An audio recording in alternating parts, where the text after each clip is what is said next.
Hello, and we'll show you what's going on here today. We started off really early this year and things are going well, except for the pumpkins have outgrown their hoop houses and we still have snow and freezing weather. So here's a look at what I did. Check out this weather.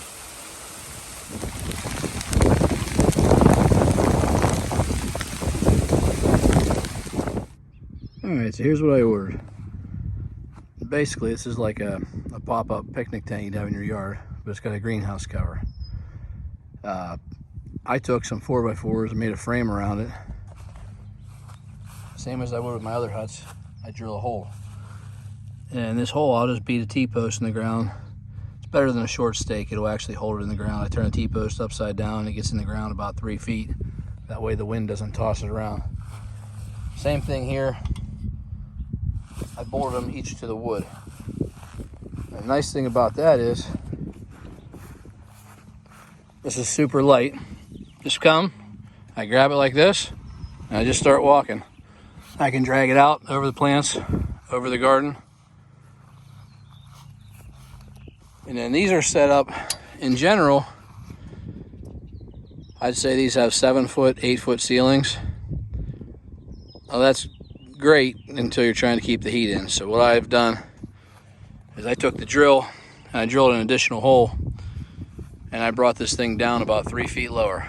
Now you really can't walk in there, you kind of have to crawl or kneel down, but here's a look at the hut at full height, and then here it is after I lowered it. So here's the 2147. It'll start off in a smaller hut like that, and then I put up that frame. About another, I'd say 2 days, we'll take that small hut off and then I'll put the cover on like that and I'll lower it down. That over there is going to be your 1819. Today's August 26th or 27th, I think it's 26th.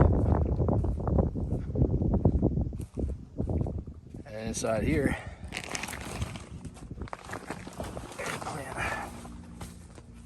we've got about a 7-foot main vine on that right now. It's hard to believe, but I was burying vines. I had to bury 7 nodes.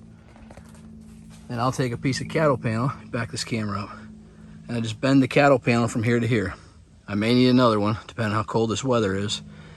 And at nighttime, I have to throw a tarp over top of that and then put the heater inside. It's the only way I can keep the temperature up. This big hut, that little heater will do absolutely nothing.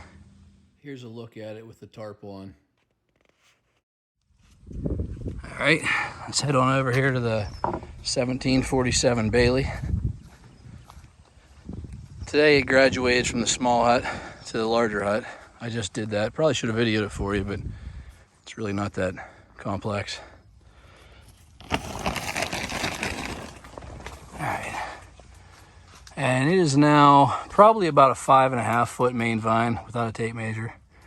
As you can see, I got the cattle panel up over top. I'll bring the tarp out here this evening, and already started to bury the vines. Now I don't actually bury vines.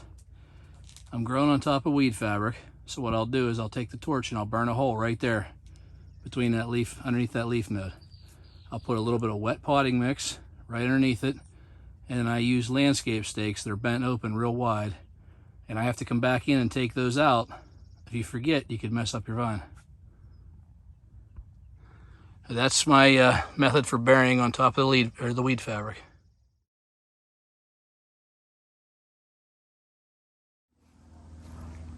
Let's take a look at the 2147 Marshall. Plant's doing great. It's really hot out today though, so if it's a little bit warped, I wouldn't. Oh, it's really not actually. There's the 2147. I took and buried a couple leaf nodes. Main vine's about 36, 38 inches maybe. I close this hut back up. And one last pumpkin out here. Today is transplant day for the 2554 Andrews. I have a brand new plant in here. So on top of my covers having the hazy spray paint on top, the sun's pretty hot. I have a white sheet on top I'm trying to keep as much sun on as I can because it's pretty warm out. The first 2554 Andrews I had, unfortunately, had a ribbon vine. Or a double vine, I don't know. I didn't even look at it that close, but it was growing extra leaves. So this plant here was started on 4-4. It is just starting to get a main vine come out right there. We should have a main vine by the end of the week. So this plant will be about 11 days behind the other, but 4-4 is still an extremely early start for Ohio, so still got big plans for this one here. It may look like it's behind the others, but don't count it out. This is probably going to be a good one. All right, I'll leave you with a few photos of some pumpkins in my patch over the last couple years. And please remember, sign up and join us at #SizeDoesMatter YouTube challenge. I will leave a link in the description. And go ahead and grow some giants, and God bless.